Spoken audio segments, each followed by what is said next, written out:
It's Friday. It's the best day of the week. I always look forward to this one. It's always exciting when we have the mailbag edition of the Morning Pitt here on youtube.com/Panther-Lair.com. We take questions from Pitt fans.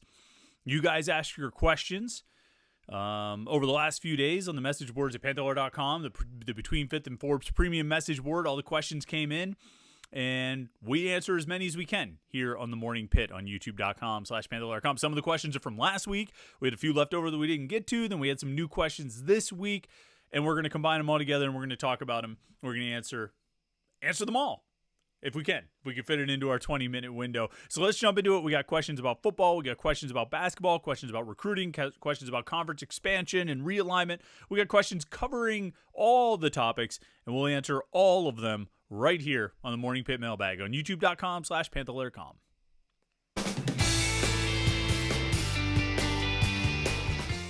Yeah, some weeks we just run out of time, and you know, I think last week was one of those times where we went through the mailbag and we answered a bunch of questions, and we got through a bunch of stuff, and then I looked and like we were already like 20-25 minutes in, and it still had like 3 or 4 questions left over, and I was like, let's just save them, let's hold on to them for next week, and we'll make sure we get to them. So we're going to start with those this week, and there's a lot of good questions, and I just want to say real quick, and you can see kind of the headlines there off to the side. A lot of stuff on Panther-Lair.com right now. If you're a Pitt fan, you're looking for Pitt content and coverage, Pitt football, basketball, recruiting coverage, everything.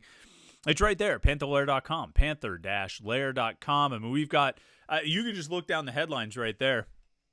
Actually, there's a lot of recruiting stuff. There's a lot of recruiting stuff after you get past the Cade Bell headline, where Cade Bell says that he is, broke down all of the offense and talked about the quarterbacks and all that. You get an article about an offensive lineman who visited on Tuesday and got an offer, an article about a quarterback target who decommitted from Wake Forest and immediately got an offer from Pitt, and an article about a 4-star wide receiver who visited yesterday. Yeah, a lot of recruiting stuff going on. Plus, some of Cade Bell's comments told us a whole lot about the pecking order at quarterback. Oh, and it's not on the front page there, but we posted a little something about some basketball stuff you might be interested in on our premium basketball board. So, yeah, there's a lot going on Panther-Lair.com, and if you're a Pitt fan, you want to stay up on everything, you need to check out the site, Panther-Lair.com, Pittsburgh.rivals.com, the most comprehensive source of Pitt sports news on the internet, football, basketball, and recruiting. You find it all at Panther-Lair.com, and message boards to interact with hundreds and thousands of other Pitt fans. Literally all day, every day, Pitt fans are hanging out, talking about Pitt sports at Panther-Lair.com, Pittsburgh.rivals.com. And of course our YouTube channel right here, youtube.com/Panther-Lair.com, is where we put all of our Pitt video content, whether it's these daily Morning Pitt videos every day of the week, Monday through Friday, our weekly live show that we do every Wednesday night at 8 p.m. Me and Jim Hammett hung out and talked about Pitt sports on Wednesday. That was a lot of fun. Or post-game shows that we do. When we have those going on, during the seasons, after road basketball games or after football games or anything like that, we talk about it all right here on these live shows and on these live streams at youtube.com/Panther-Lair.com. So make sure you don't miss any of it. Subscribe to our YouTube channel. Subscribe button's right down there. I make it really easy for you. You see it? It's right, I think it's right below where my finger is pointing. So click that thing and you can subscribe. And then while you're at it, like this video, because we always enjoy that. It makes us feel good, like we're doing a good job if you like the video. Let's get into a little bit of questions from the Pitt fans on the message boards at Panther-Lair.com. So this was from last week. A.S. Daniels asks, we've praised Charlie Partridge for years. Cover 4 seems to benefit DBs and D-line when run well, not only in stats but player development. Any thought on how much the scheme helped Partridge look good? Hence, Tim Doust might not skip a beat. I'm not going to go that far. I kind of know what you're getting at, and there have been times over the years where Pat Narduzzi would point out that, yeah, the defensive line created a lot of pressure and got a lot of sacks, but maybe some of that was due to good coverage on the back end. The quarterback didn't have anywhere to go with the ball, and so he ended up staying in the pocket too long and getting sacked. And I always felt like that was unnecessary. I don't think we have to take any credit away from the job that Charlie Partridge did and the players that Charlie Partridge had. I mean, I think he had, Rashad Weaver, Patrick Jones, Kalijah Cansey. These were really good players. Jalen Twyman was a really good defensive tackle. Haba Baldonado was a really good player. Desmond Alexander and John Morgan were nice, solid players. They've had good players. And I don't think we have to talk about scheme and sort of take away, and I don't think this is entirely what you're trying to do, to take away from the players and the coach. But, I don't know. I don't think the scheme made Charlie Partridge look good. I think he's pretty good at his job. I think he's a good evaluator of talent. I think he's good at developer of talent. I will say this, though. There are some misses along the way, and that's always going to be the case. You're going to have misses in recruiting. You're going to have guys that you thought would be good and they don't end up panning out. But, Charlie Partridge has had some groups that didn't exactly work out. He's had some guys that he brought in who didn't turn out to be what they were expected to be or what he thought they would be. And, and to some extent, I don't want to say they're paying for it, but look, they had to bring in 3 transfers on the defensive line this offseason. Charlie Partridge had to bring in 3 transfers on the defensive line, and some of that is due to some of the guys he recruited not panning out. Sometimes they had numbers issues in a few recruiting classes, but some guys just didn't work. And so, again, we're not. I don't want to. We're definitely not going to trash Charlie Partridge. He did a whole lot of good here, and his defensive lines were really good for Pitt over the years. So the question of whether the scheme could help Tim Doust not miss a beat, yes and no. Your question sort of operates on the notion that the defensive backs will keep playing at a high level, the kind of level that they've played at before. You need the corners to defend well in order to give the D-line time to get home. It all sort of works in synergy, right? Like, if the corners hold up well in their coverage, the D-line has more time to get home. If the D-line gets into the backfield and pressures the quarterback, it could force a bad throw, and the corners end up looking better, right? They all kind of work together. I do think if the defensive backs play well, Tim Doust is going to look better. I think he's got some interesting guys in that group. I don't want to say the cupboard was left completely full when Charlie Partridge left, but I think he's got some talented players to work with. I don't know about not skipping a beat because I think there's just so much personnel turnover. You're looking at potentially, really only one returning starter. After Nate Temple got hurt, Deion Hayes is the only returning starter. So you're going to have him starting next to, or at the other end of the line will probably be like Nate Matlack, the transfer from Kansas State. The starters at defensive tackle very well might be Sean Fitzsimmons and Nikai Johnson. Johnson moved from defensive end. So a bunch of new guys. The backups are going to have a few transfers in there and some other guys who haven't really contributed much over the years. So I can't sit here and say Tim Doust won't miss a beat with the defensive line because there's just so much personnel turnover. Now, I think the group could be good, and they could certainly benefit from the scheme, but we're going to have to see how. Doust is going to have to coach up and develop some of those guys who haven't really played much, and that's going to be his big challenge. And if he does it, and those guys play well, it's a credit to him more so than the scheme. SV Pig 1 wants to know, how are the Western Carolina players stacking up?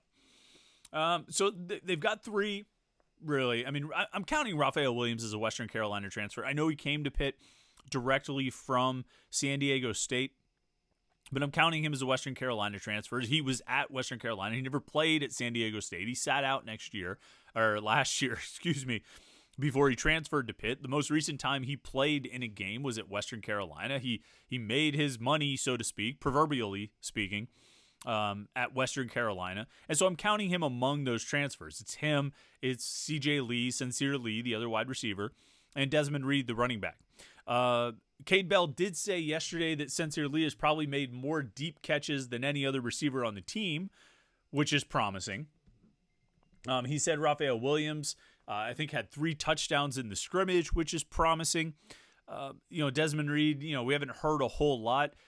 Reed is pretty small. I think it could be a challenge for him in the ACC. I think he's got speed. There's no doubt about that, and quickness and explosiveness.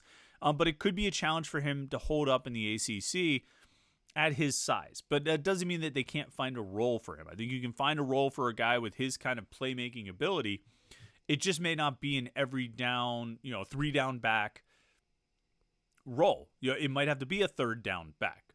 Not every down, but 3rd down. That might have to be how he functions, or moving out, as a slot back or something like that, where you're getting him the ball in space and giving him a chance to make plays. Lee and Williams, the wide receivers, are not big either.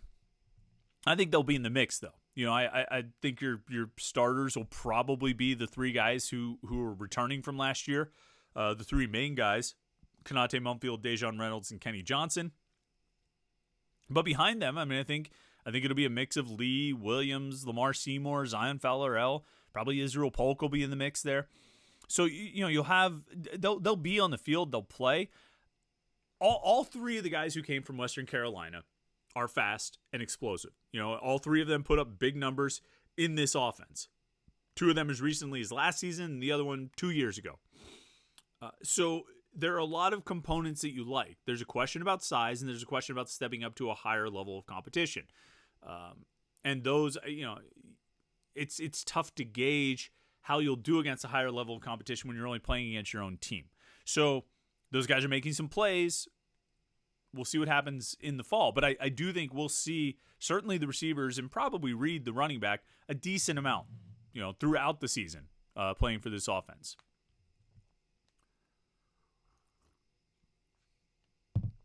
So next 2 questions are both sort of along the same lines. Hoya Panther asks, if the ACC begins to fracture, what happens to Pitt? Do they find a home in a Power 3 conference, however long that lasts? And the Special Sauce asks, which conference will Pitt be playing in 10 years from now? I'll take the second one first. I don't know if there will be conferences 10 years from now. And if they are, they might look very different to what we've grown accustomed to. It might be more like an NFL type of conference, East and West, or North and South, or, what are the NFL? The NFL is the AFC and the NFC. It might be that kind of thing. It might be, the Leaders Conference and the Legends Conference or something like that. I don't know what it's going to look like. The 2 conferences might just be the SEC and the Big Ten, and they'll each have like 30 teams or 25 teams or something like that. I don't know what conference Pitt will be playing in 10 years from now, because I don't know what the conferences will actually look like. I don't think it's out of the realm of possibility that, and other people have suggested this, that at some point you end up with a football-only conference, and then these schools have all their other sports, primarily men's basketball, playing in a different, still in their own, maybe even regional conferences. And the football teams all play in a football conference or football conferences, and those split a chunk of a pretty giant revenue check from broadcast rights. And then that money goes to the schools and basically floats the rest of the athletic programs. It wouldn't surprise me if that's what ends up happening, that less a case of 2 conferences breaking off and more a case of one sport breaking off. I wouldn't be surprised by that at all. When we come back to Hoya Panther's question of, if the ACC fractures, what happens to Pitt? Do they find a home in a Power 3 conference? I think, if the ACC went the way of the Pac-12, I think Pitt could find a home in the Big 12, would be my guess. I don't know if the Big 10 would make a play for them or not. That would be my preference. That's where I think Pitt belongs the most. I think that's where Pitt would feel most at home. I think that's where Pitt, fits the best. But if that's not an option, then the Big 12 will work just fine as long as you have a home. But the thing is, even if this comes to pass, and the ACC sort of disintegrates the way the Pac-12 has, and Pitt ends up in the Big 12, it's only a matter of time until the Big 12 goes away too. Maybe you could say, well, that's basically the leftovers conference at this point anyway. So there's less there are less properties there that are worth picking around on. Like right now, you have Florida State or Clemson or North Carolina or whoever in the ACC that's still worth trying to go and poach.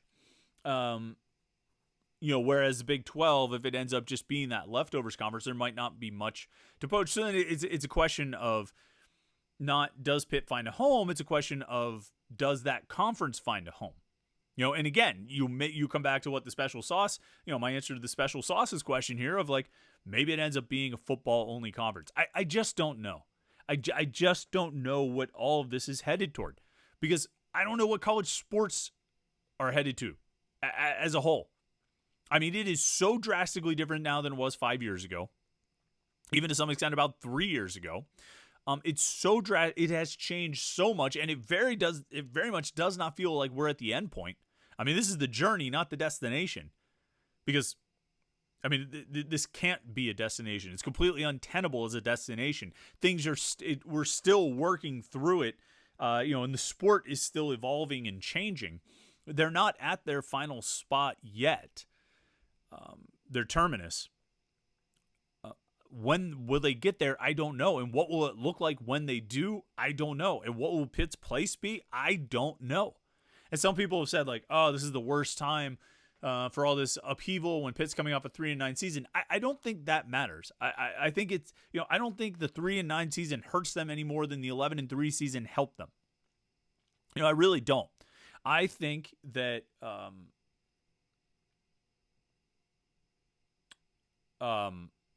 I think it's about what value can you bring? How many eyeballs can you bring? How much interest is there in your program? Are you an attractive property that's going to get people to watch your game and be, interested in you? And can you bring value to the SEC or the Big Ten? And that's the question. And I don't know how Pitt stands up. I don't know how Pitt stacks up in that in that kind of measure. I'm really not sure. All right, move on to the questions from this week. Rockhen has the first question. Now, I'm going to say that I'm going to take this question, all right? I'm going to take it with the caveat that we're recording this on Thursday. Okay, we always do this, record it a day ahead. It's just what we do. I was pretend like I'm talking to you on the day that it's going to be released, but the reality is I'm recording it a day before it. Now, last week, we took a question and ended up having to record scratch and re-record that answer, okay? I don't think I'm going to do that this time, but it very well may end up happening, okay? Because Rockhen's question is, Chris, what is the probability that the three guards, Jalen Lowe, Ishmael Leggett, and Bub Carrington, are back next year? 50% or higher or lower? So I'll answer this question, and hopefully we won't have to record scratch this thing and re-record this segment. I would say better than 50% that all three come back right now. And I don't know if I would have said that a week ago, or 2 weeks ago. But I would say as we sit here at the end of March, I would say better than 50%. I'm pretty convinced that Lowe and Leggett are coming back.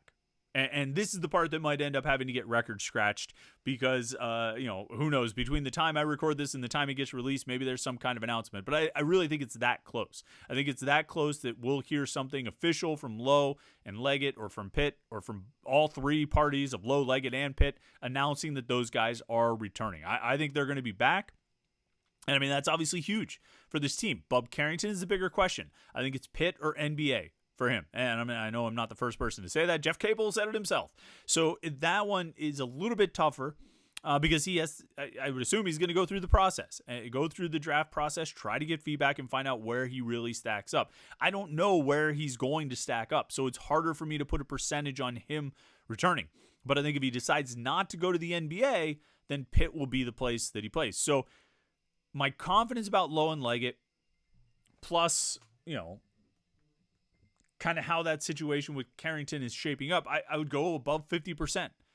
And that's a guess on Carrington coupled with a fair amount of confidence, almost certainty about Lowe and Leggett. Obviously, if you could get all three back, I mean, you're in business. Like, you're cooking with gas, and it's go time next year. And it's going to be something pretty, I think there's a chance for something special to happen. If you only get two, if you just get Lowe and Leggett, you still should be pretty good. But all three of those guys, I'll drink my tea to that. You know what I mean? All right, last one here. Smenges asks, to revisit a mailbag question from during the season, were Bub and Lowe the best pair of freshman guards in Pitt history? Also, who is the best pairing of sophomore guards in Pitt history? Smenges, I looked at this question ahead of time. And I meant to go get my notes out that I had taken down about those guys, about previous sets of Pitt guards, Pitt freshman guards. Let Let me see. And I didn't do it. I didn't get it out. Wait, is that it? No, not that one. I'm looking through my legal pad here. This makes for very riveting radio. I gotta tell you, I don't think it was. Well, it might have been late in February. Let me see, because I had notes on some of the best freshman guard tandems in Pitt history. I consulted with our friend Sam Shula for some insight. Nope, it was further back. Let's see what we can find here. Just take a second. To your second question about the best sophomore guards in Pitt history, I have no idea. I don't know what the answer is to that question. I guess we'll have to look it up, but I would say that Carrington and Lowe would probably be pretty strong candidates for that job. For that, here we go. We found it. So, best freshman guards in Pitt history. Better than Xavier Johnson and Trey McGowan's were as freshmen? Yes, I would say so. Better than the trio of Marcus Carr, Parker Stewart, and Cameron Davis in 2017? I would say so about that. Better than Ashton Gibbs and Trey Woodall as freshmen in 2008? Yeah, I think so. Better than the combo of Ronald Ramon and Keith Benjamin in 2004 as freshmen? Yeah.